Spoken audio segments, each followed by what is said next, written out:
pregar nesta noite, e antes de pregar, eu quero declarar que eu estou debaixo da autoridade espiritual do apóstolo Arles, da pastora Lilian, com muito orgulho. Homem e mulher do Senhor, é uma bênção, um privilégio fazer parte desse ministério, e é uma bênção ver o Senhor levantando pessoas, e o Senhor separando pessoas.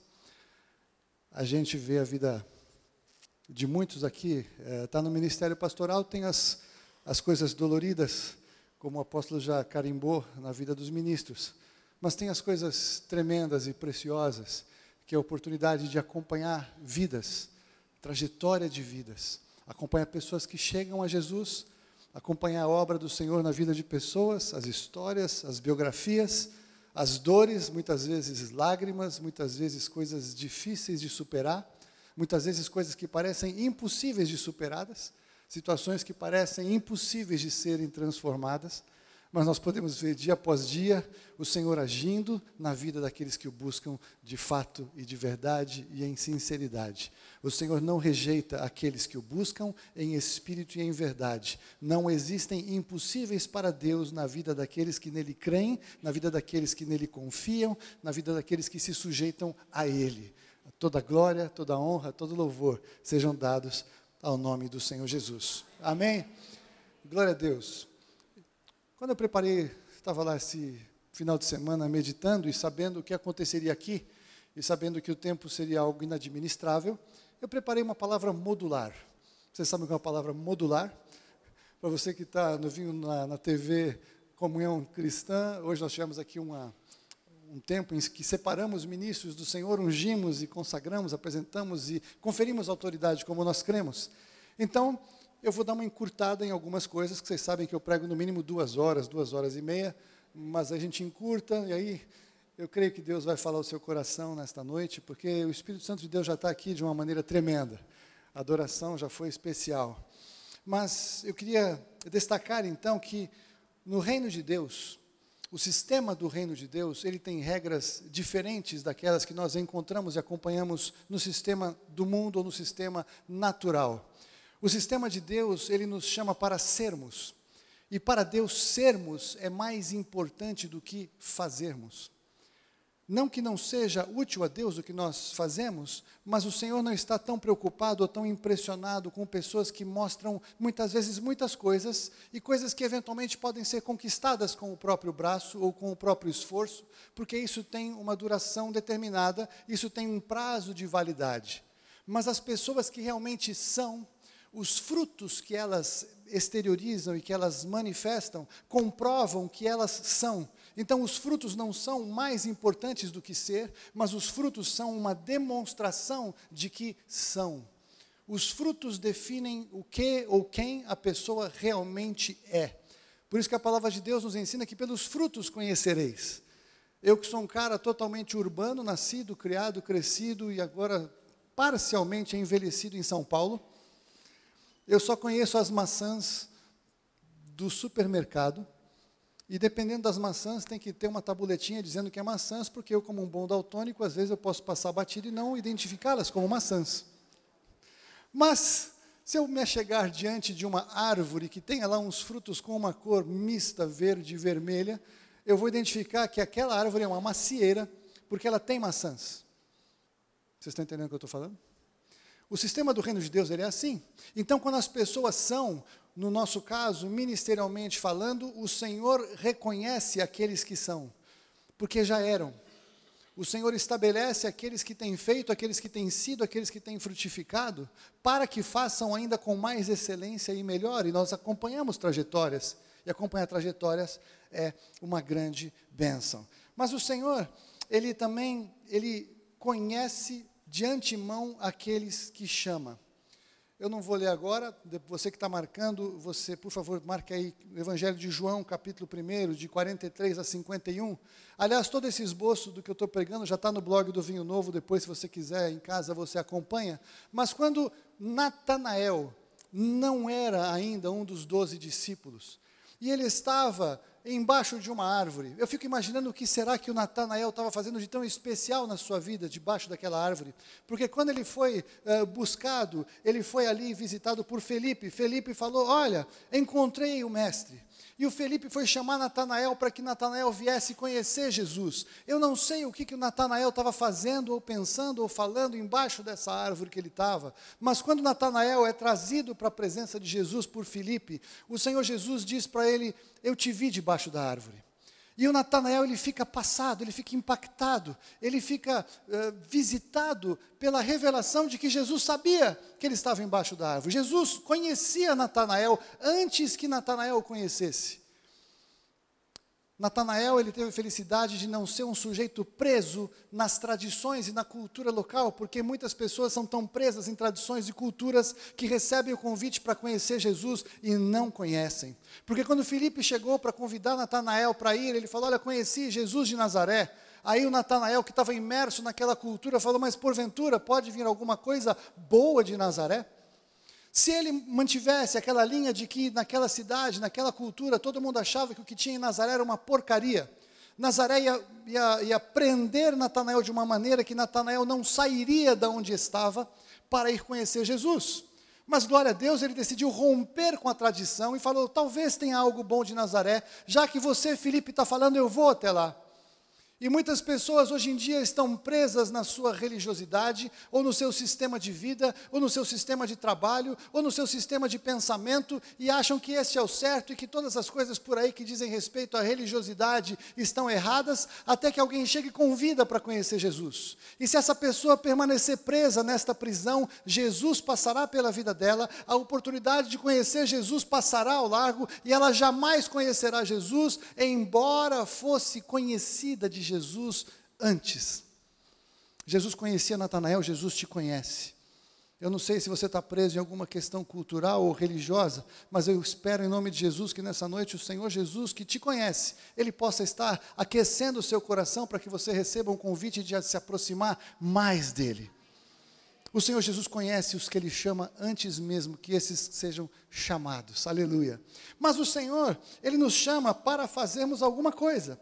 Para vocês, ministros hoje aqui reconhecidos, para nós, pastores, já um pouco mais de tempo de estrada, vocês que não necessariamente foram reconhecidos como ministro, mas são ministros e o Senhor está trabalhando na sua vida, é uma questão de tempo, ou você que é servo do Senhor Jesus, porque você recebeu Jesus como Senhor da sua vida, e se Ele te salvou, e se Ele é teu Senhor, você é chamado para fazer alguma coisa. O Senhor não nos salva para que fiquemos sentados no banco de igreja, dormindo nas camas das nossas casas, mas o Senhor nos chama com um propósito, o Senhor nos salva com um propósito, o Senhor nos capacita com um propósito, o Senhor nos visita com um propósito. Você tem algo que o Senhor espera que você faça, porque o Senhor te deu algo para que você use para Ele.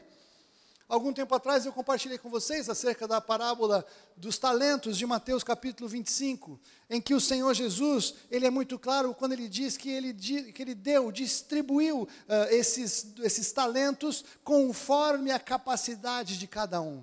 Alguns de nós tivemos mais oportunidade de preparo, de receber palavra hereditariamente, não importa. Alguns tivemos menos, questões familiares. Não há diferença diante de Deus, porque Deus, Ele na sua justiça, Ele distribui segundo a capacidade proporcional de cada um, e Ele na sua justiça, Ele cobra segundo a capacidade proporcional de cada um, e Ele espera que cada um de nós faça 100% daquilo que recebeu no mínimo. A palavra de Deus em Mateus 25 nos diz que o que tinha 5 talentos, negociou os 5 talentos e trouxe outros 5 talentos e apresentou a Jesus. Jesus falou, bem-estar, servo bom e fiel, entra no gozo do teu Senhor. O que tinha recebido 2, porque tinha um pouco menos de capacidade de receber de Deus, os mesmos 2 ele pegou e multiplicou e entregou outros 2 para Jesus, e Jesus falou a mesma coisa, bem-estar, servo bom e fiel, entra no gozo do Senhor, porque você foi fiel. Mas o que tinha recebido só 1, e tinha recebido 1 segundo a sua capacidade, ficou com medo de Jesus, e enterrou aquele talento e quis devolver para Jesus o mesmo talento que Jesus tinha dado a ele. E aí nós achamos que Jesus é bonzinho, coitadinho, ele tem um só, o que ele podia fazer? Mas Jesus o julga, porque Jesus o conhece, e diz, mau e negligente servo, Você devia ter feito alguma coisa com esse talento. No mínimo tinha que ter dado para os banqueiros, para que eles me dessem os juros devidos ao capital que eu investi.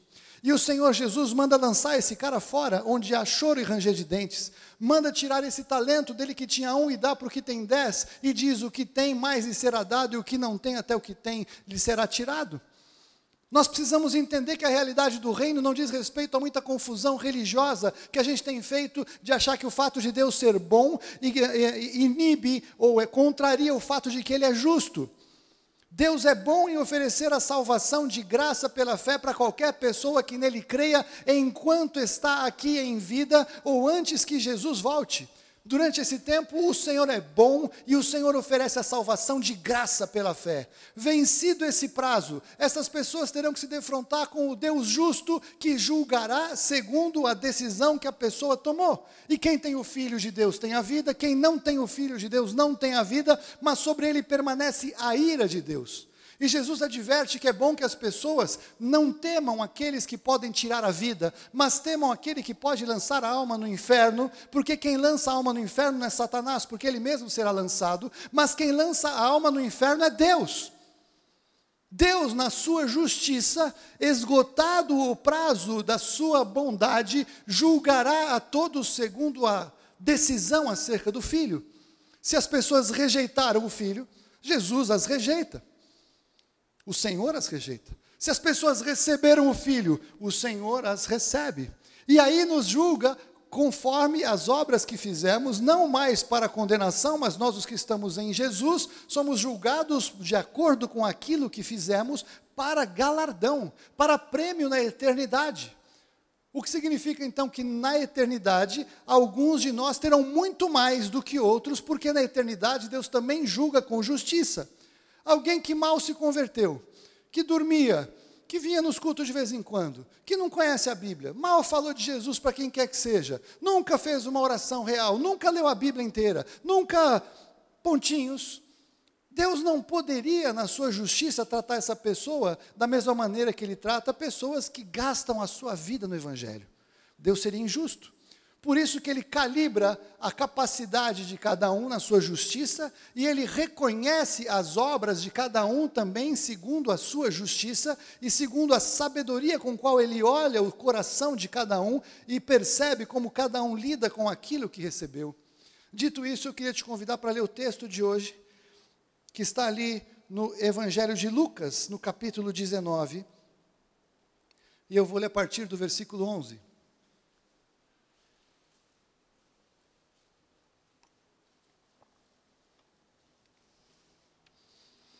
E esse texto de Lucas 19 é uma parábola paralela àquela parábola de Mateus 25, que eu falei para vocês agora, e eu sugiro que você leia. Eu sempre esqueço agora dessa nova tecnologia fantástica aqui da igreja, então eu vou ler com meus irmãos ali, para que vocês acompanhem a mesma a mesma tradução que está ali. Ouvindo eles isso, prosseguiu Jesus e contou uma parábola, visto estar ele perto de Jerusalém e pensarem eles que o reino de Deus se havia de manifestar imediatamente. Disse, pois, certo homem nobre partiu para uma terra longínqua a fim de tomar posse de um reino e depois voltar. Este é Jesus. E chamando 10 servos seus, deu-lhes 10 minas e disse-lhes, negociai até que eu venha. Mas os seus concidadãos odiavam-no e enviaram após ele uma embaixada dizendo, não queremos que este homem, Jesus, reine sobre nós. E sucedeu que ao voltar Jesus, depois de ter tomado posse do reino, mandou chamar aqueles servos a quem entregara o dinheiro, a fim de saber como cada um havia negociado. Apresentou-se, pois, o primeiro e disse, Senhor, a tua mina rendeu 10 minas. Respondeu-lhe o Senhor, bem está, servo bom, porque no mínimo foste fiel sobre 10 cidades, terá autoridade. Veio o segundo dizendo, Senhor, a tua mina rendeu 5 minas. E a este respondeu também, sê tu também sobre 5 cidades. E veio outro dizendo, Senhor, eis aqui a tua mina, que guardei num lenço. Pois tinha medo de ti, porque é homem severo, tomas o que não puseste, ceifas o que não semeaste. E disse-lhe o Senhor, servo mau, Pela tua boca te julgarei. Sabias que eu sou um homem severo, que tomo o que não pus e ceifo o que não semeei? Por que, pois, não puseste o meu dinheiro no banco? Então, vindo eu, o teria retirado com os juros. E disse aos que estavam ali, tirai-lhe a mina e dai ao que tem as 10 minas. Responderam-lhes ele, Senhor, ele tem 10 minas. Pois eu vos digo que a todo o que tem, dar-se-lhe-á, mas o que não tem, até aquilo que tem, ser-lhe-á tirado. Quanto, porém, àqueles meus inimigos que não quiseram que eu reinasse sobre eles, trazei-os aqui e matai-os diante de mim. Tendo Jesus assim falado, ia caminhando adiante deles, subindo para Jerusalém. Que palavra dura a palavra de Jesus. Palavra forte a palavra de Jesus. Essa palavra, ela nos ensina algumas coisas. Jesus, ele lida com 2 tipos de pessoas. Aquelas que o querem como rei, como senhor sobre si mesmo, e aquelas que não o querem como rei e como senhor sobre si mesmos. Não aceitam o senhorio de Jesus. Isso significa, são pessoas que não obedecem à palavra de Deus que nos foi dada através do Espírito Santo. Quem não obedece à Bíblia, quem não obedece à palavra de Deus, está dizendo o seguinte, Jesus, o Senhor não reina sobre a minha vida. Eu sei como cuidar das minhas coisas, eu sei como tomar as minhas decisões, eu sei o que é melhor para mim, então o Senhor não reina sobre a minha vida, porque a tua palavra não tem autoridade sobre mim. É um direito da pessoa falar isso. O Senhor respeita. Então a pessoa passa a vida inteira desobedecendo, transgredindo, fazendo o que dá na sua cabeça, vivendo como quer, mesmo que isso seja aparentemente igual à forma como muitas pessoas vivem no mundo, mesmo que aparentemente algumas coisas não saiam tão erradas ao longo da sua existência, porque não necessariamente o Senhor vai julgá-las, porque o Senhor, ele estende a sua misericórdia, porque ele não quer que ninguém se perca, senão que todos cheguem ao arrependimento. Mas alguém que não tem o menor prazer em obedecer a palavra de Deus, em se sujeitar ao senhorio de Jesus, é um tipo de pessoa que, como você viu, naquele dia, o Senhor Jesus vai falar, mata esses porque eles não me quiseram. Seria injusto Deus obrigar essas pessoas a passar a eternidade com Ele. Por quê?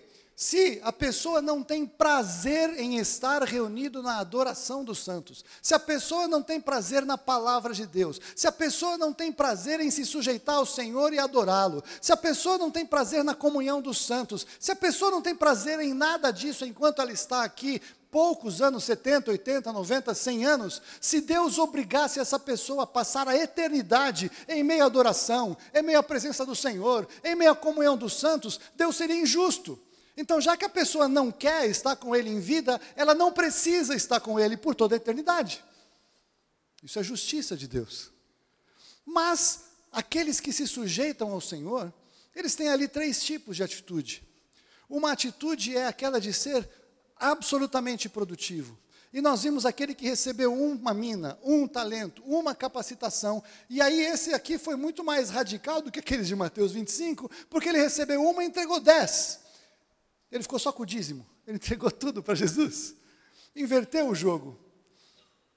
Nós temos a capacidade em Jesus, no Espírito Santo de Deus, de com Ele fazer muito mais do que nós podemos fazer com o nosso braço. Não há limites para o que nós podemos realizar em Jesus, com aquilo que Ele nos dá, quando nós estamos sujeitos ao senhorio, quando nós estamos imersos na sua palavra, porque é Ele que nos capacita, Ele capacita tanto o querer quanto o realizar naqueles que o obedecem, naqueles que a Ele se sujeitam.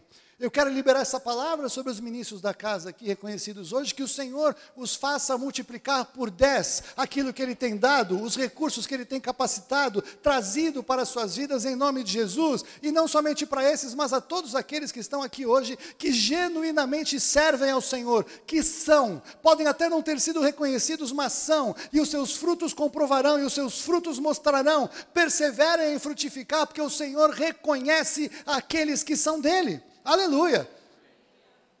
Alguns conseguem fazer só 5.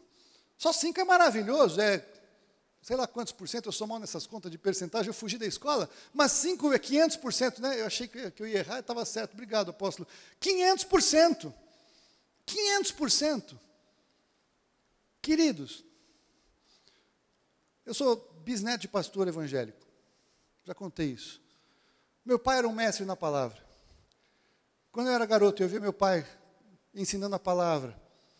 Eu falava, eu nunca vou conseguir pregar alguma coisa que preste. Porque meu pai sabe muito. Dava vergonha falar de Bíblia com ele. E aí tinha os meus amigos que iam lá na casa do meu pai, e os caras então, eles conversavam com meu pai de igual para igual. E eu não conseguia nem fazer pergunta, que eu não sabia nem o que estava acontecendo. Sabe aqueles assuntos, você não consegue nem fazer pergunta, que você não consegue nem entrar no assunto para perguntar alguma coisa que preste? Era eu. E quase que era capaz de brigar com aqueles amigos, falar, pô, eu ficava com ciúme deles com meu pai. Você está entendendo como é que era o negócio? Eu imagino que meu pai olhava para mim e falava, puxa vida, eu queria que meu filho fizesse isso. E eu não tinha ideia disso até eu ser pai. Hoje eu entendo que meu pai devia orar por mim. E hoje eu vejo que o Senhor Deus ouviu a oração do meu pai. E assim, ele já multiplicou um pouco o que eu sabia. Glória a Deus por isso. Porque o Senhor tinha para mim ser um pregador de palavra. Então, se ele tinha, ele precisava me dar o que ele me deu, ele precisava me ajudar a multiplicar o que ele me deu para que a glória fosse dele, porque qualquer um que me conhece daquela época, se chamar meus amigos de infância, vão falar, pô, pode vir alguma coisa boa da casa lá dos Maranhão? Não vem nada bom daquele lugar. E aí, quem olhar para mim e me ver pregando alguma coisa que de alguma maneira possa ser bênção na vida de alguma pessoa, vai glorificar a Deus, porque vai reconhecer que Deus opera na minha vida, e que enquanto eu quiser ser um instrumento de Deus, eu posso ser útil para Ele, porque o dia que eu quiser achar que eu posso subir num banquinho e ter glória para mim, o Senhor me tira, porque tem uma fila imensa de gente correndo a carreira.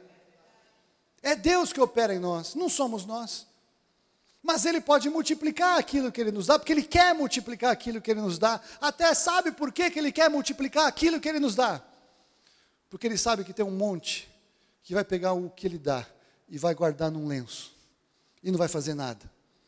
E é por isso que de tempos em tempos o Senhor Jesus precisa vir e tirar daquele que não está fazendo nada e dar para alguém que está fazendo muita coisa, porque a obra do Senhor não vai parar, porque tem um bando de crente preguiçoso, tem um bando de crente encostado, tem um bando de crente que não dá valor para o que é importante e dá valor para o que é passageiro. Aí Paulo fala para a gente, não presta atenção nas coisas que você vê, mas naquelas que você não vê, porque as que se vê são temporais, as que se não vê são eternas. Quantos carros você tem? 50 carros? Daqui 100 anos não faz diferença nenhuma. Nenhuma. Quantas pessoas você trouxe para Jesus? Daqui a 100 anos, isso te dá autoridade sobre cidades. Daqui a 100 anos, isso te coloca mais perto da glória do Senhor. Daqui a 100 anos, você nem imagina por que Deus insiste tanto para você e eu trabalharmos e guardarmos coisas no céu, onde a traça não come, onde a ferrugem não corrompe. É claro que nós temos que trabalhar aqui, é óbvio, o Senhor abençoa para que nós trabalhemos aqui, temos que prosperar aqui. Mas se tudo o que você faz aqui é só o que você tem, Paulo fala que se a nossa esperança se resume a essa vida, nós somos os mais infelizes de todos os homens. O teu caixão não tem gaveta para você levar o que você construiu aqui. E Jesus nos chama para avaliarmos o que nós fazemos com aquilo que Ele nos dá. Está chegando um momento, está chegando um dia, já, em que o Senhor virá para julgar, em que o Senhor voltará. Mas mesmo que o Senhor não volte para a terra nessa geração, mesmo que eu lá que de vez em quando faça uns exercícios apocalípticos aqui com o meu apóstolo, mesmo eu que às vezes escrevo umas coisas no blog que as pessoas às vezes se irritam comigo, digamos que estamos errados, digamos que Jesus vai voltar daqui a 100 anos, você não estará aqui daqui a 100 anos. Então Jesus já terá voltado para você, a sua vida já terá chegado ao final, e você já vai ter tido que se apresentar diante dEle. E a minha pergunta sincera e amigável para você é, algum dia você já se imaginou chegando diante de Deus? Você já parou para pensar? Deus mesmo, o Deus, que a gente não consegue nem imaginar como Ele é. E você vai chegar diante de Deus, e aí Deus vai olhar para você, aí você vai olhar para Deus, e aí você vai falar, Deus, eu tinha um currículo fantástico, tinha um monte de headhunter atrás de mim, eu era bom para caramba naquilo que eu fazia, na minha profissão, eu ganhei prêmio de melhor funcionário várias vezes, eu ganhei viagens pagas pela empresa, porque eu era muito bom.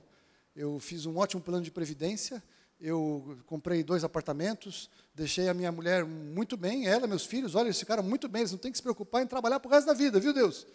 Foi bom. O que você acha que Deus vai falar para essa pessoa? Ou Aquela pessoa que teve a oportunidade pra caramba de ouvir o Evangelho. Eu tenho amigos meus de infância que nasceram em berço evangélico tanto quanto eu.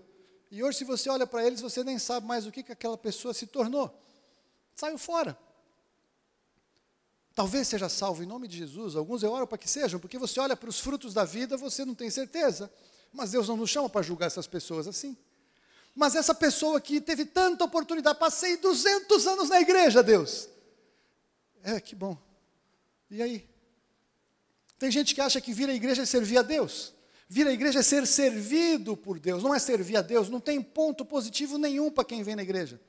A gente vem na igreja para ser capacitado, ministrado, ungido e enviado para fazermos a diferença lá fora. O lugar que nós fazemos alguma coisa para Deus é lá fora e não aqui dentro. E o Senhor nos capacita lá fora. Por quê? Aqui nós vamos fazer o quê? Sim, existem os ministérios aqui, ministério de ensino, glória a Deus, ministério profético, aleluia, capacitar os santos, o apóstolo já ministrou isso, não vou voltar a esse tema. Sim, aqui é um lugar em que nós nos reunimos para sair, e não nos reunimos para ficar. E aí esse crente, eu vou te dizer a minha hipótese. A Bíblia diz que no céu, o Senhor enxuga do olho toda lágrima. Eu sempre fico pensando o que isso significa. Para alguns, e é verdade, nunca mais vamos chorar no céu. É verdade. Só que não me faz sentido alguém chegar no céu e precisar que no céu seja enxugada toda lágrima. Eu quero crer que no corpo glorificado não tem canais lacrimais. Não precisa. Mas eu entendo que esse choro da eternidade é o seguinte: Deus, Ele fala tanto que a gente precisa guardar tesouro para lá. Fala tanto que a gente precisa semear naquele lugar. Fala tanto que nós temos que chegar lá e ter alguma coisa, que eu imagino que na hora que o crente chega lá, e ele percebe por que ele precisava ter, e chegou, e não tem o que precisava ter, embora salvo, eu creio que vai chorar. Essa aqui é uma exegese minha.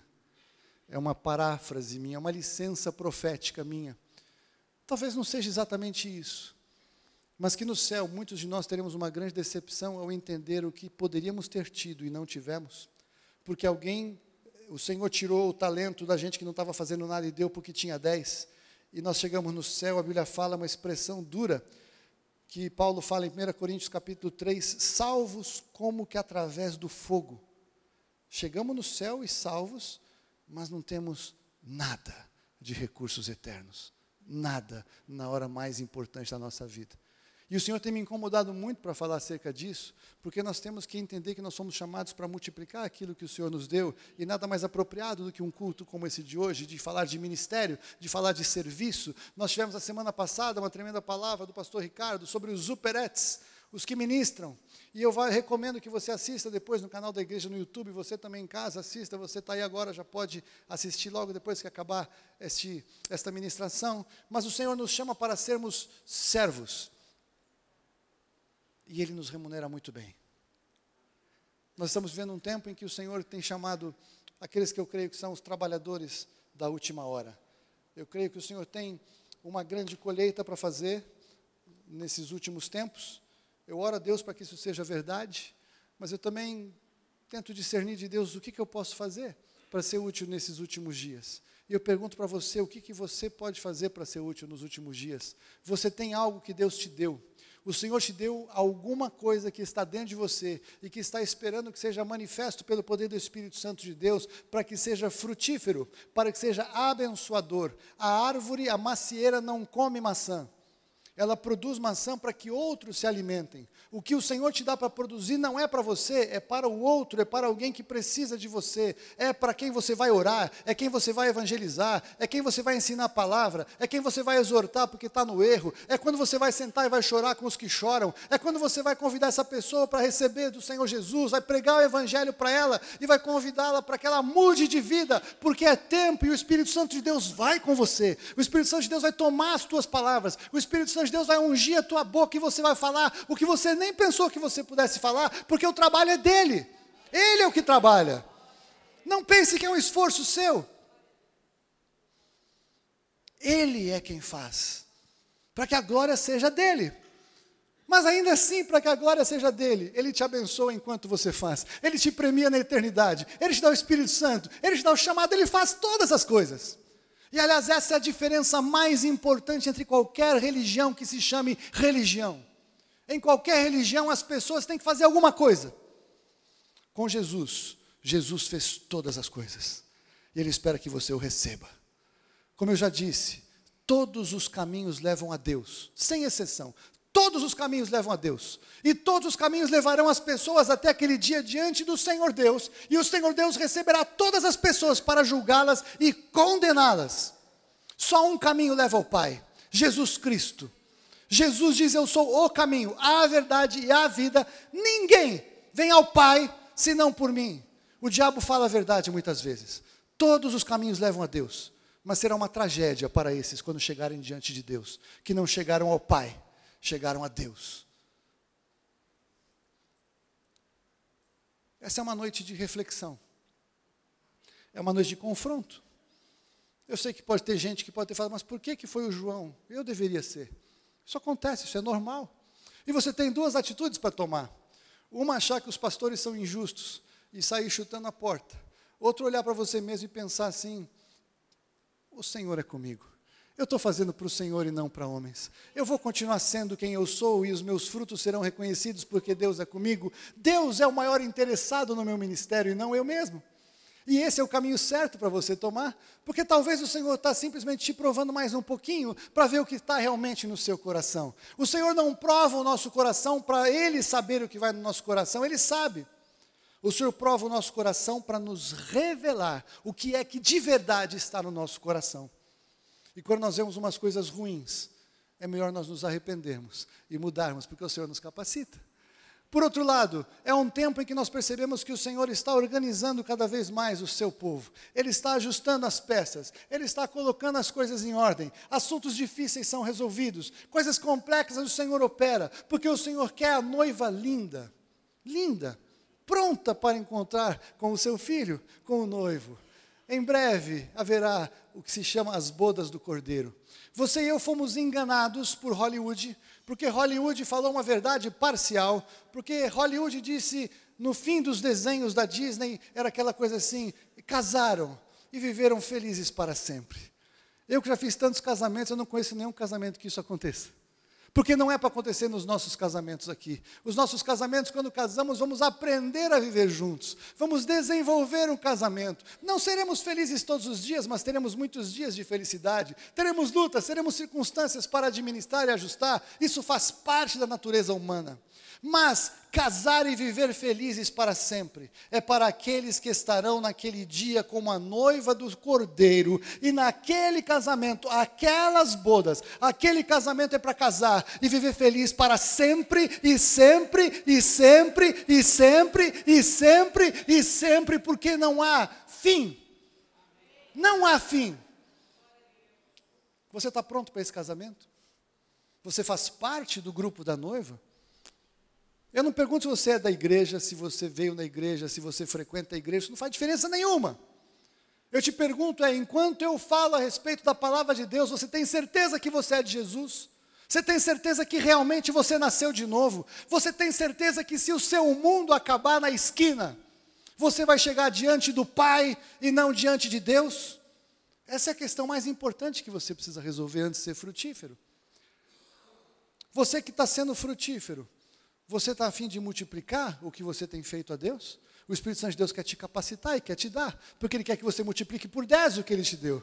Há poder na sua vida para que você multiplique por 10. Isso começa a partir de você receber o que o Espírito Santo de Deus te deu. Baixe sua cabeça, feche os seus olhos, desligue-se da pessoa que está do seu lado, deixe o Espírito Santo de Deus meditar, ministrar na sua vida. A minha pergunta é muito simples. A minha primeira pergunta é: você é de Jesus mesmo? Se você não é de Jesus, eu quero dar a oportunidade de você se manifestar dizendo que você quer Jesus hoje. E eu vou te convidar para você não somente fazer uma manifestação no mundo do Espírito, mas uma manifestação pública. Se você é de Jesus, eu vou falar com você daqui a pouco. Os que não são de Jesus precisam entender que os nossos pecados fazem separação entre nós e nosso Deus. Mas Jesus levou na cruz os seus pecados. Assim como Natanael, Jesus te viu antes. Jesus te conhece antes. Se você está aqui hoje é porque Jesus te trouxe, inclusive, para você ouvir a palavra do Senhor. Talvez você tenha pensado, dá para sair uma coisa boa daquela igreja. Talvez quando você viu que era eu que ia pregar, você falou, dá para sair alguma coisa boa daquele pastor. Mas não importa a igreja, não importa o pastor, importa que se o Espírito Santo de Deus está falando do seu coração, Jesus te chamou para dizer para você que Ele te conhece, que Ele tem visto, Ele sabe como é que está a tua vida. E Ele quer operar tremenda transformação como só Ele pode. A Bíblia fala que Ele chama isso de novo nascimento. É recomeçar no Espírito. É mudar todas as coisas da sua vida a partir do Espírito. É te dar os recursos que você precisa, que Ele tem. Os seus pouco importam os recursos que você tem ou que você não tenha. Não fazem diferença. Mas Ele tem os recursos. Mas Ele, na sua bondade, Ele limitou o seu poder e a sua autoridade. E te deu a chave da sua vida e ela só abre por dentro. Se você não abrir a chave e não abrir a porta, Ele não entra, Ele não te força, Ele fica assistindo você viver a sua vida. E não faz nada, até que você decida que você precisa e quer. A minha pergunta é simples. Se você está aqui hoje e você reconhece que você precisa e quer, eu vou pedir que você levante a sua mão, eu quero orar com você depois. Tem alguém aqui? Amém. Glória a Deus. Tem mais alguém? Glória a Deus. Glória a Deus. Tem mais alguém? Jesus, pode abaixar. Tem mais alguém? Hoje é o dia que o Senhor tem algumas vidas para marcar. Não fica preso na sua cultura. Em nome de Jesus, eu quero libertar o seu padrão de pensamento, para que toda cultura caia por terra. Em nome de Jesus. Para que você receba o que Jesus tem para você. Amém? É? Sim? Glória a Deus. Eu não vou estender mais. Tem mais alguém? Pai, eu te louvo por cada um destes, que faz um sinal dizendo que entendeu algumas coisas e que precisa fazer algum ajuste, precisa ter o Senhor como Senhor. Algumas pessoas, eu tenho a impressão, que são de Jesus e estão confirmando isso. Eu peço que o Senhor dê toda a graça de explicar e esclarecer, depois dessa reunião, para que não haja mais dúvida em nenhum desses corações, no nome de Jesus. Peço que aqueles que ainda de alguma maneira não são teus, possam encontrar um lugar de arrependimento ainda nessa noite, no nome de Jesus. Mas ainda de cabeças baixas, olhos fechados, eu quero falar com você, que conhece muito, teve tanta oportunidade, mas está longe de ser útil, longe de ser frutífero, longe de multiplicar o que Deus colocou nas tuas mãos, longe de usar as coisas que você sabe que Ele te deu e que você talvez até já usou. É com você que eu estou falando. É com você que o Espírito Santo de Deus está falando. Eu quero te convidar para você fazer um memorial nessa noite. Se essa palavra é para você, eu vou pedir para você, onde você está, você levantar a sua mão, dizendo no mundo espiritual que você quer romper com o que te prende, e você quer se voltar para Jesus como nunca na sua vida. Tem alguém assim? Glória a Deus. Tem alguém? Glória a Deus, glória a Deus, glória a Deus. Glória a Deus. Tem mais alguém? Se nós consagramos ministros, eu quero agora consagrar pessoas, irmãos. Tem alguém mais? Eu não vou esticar demais, porque eu quero que seja só o que o Espírito move, não quero nada emocional. Aleluia. Senhor, o Senhor viu cada mão levantada, o Senhor conhece cada coração, cada história, cada circunstância. O Senhor conhece o que prende alguns, o Senhor conhece o que prendia alguns, mas começa a cair hoje pelo poder do nome de Jesus, porque eles levantam a mão dizendo no mundo espiritual que isso vai mudar.